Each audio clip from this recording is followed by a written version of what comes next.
chiều nay con này đẹp hơn anh.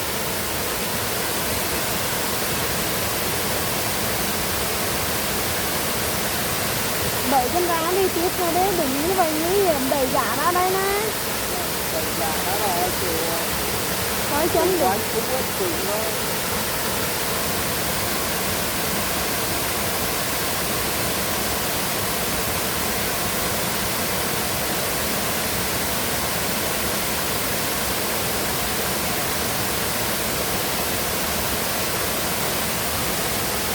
Quá đẹp.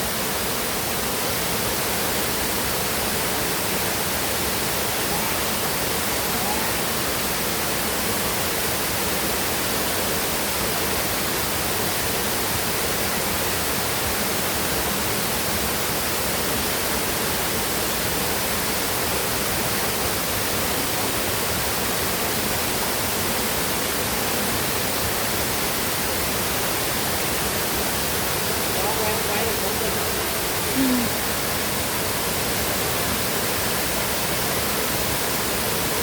Miếng răng ấy để tí nữa quý ông thật là miếng răng ấy để vô ta lấy cái cọng ấy để mà ghép mang nó chảy ra nữa.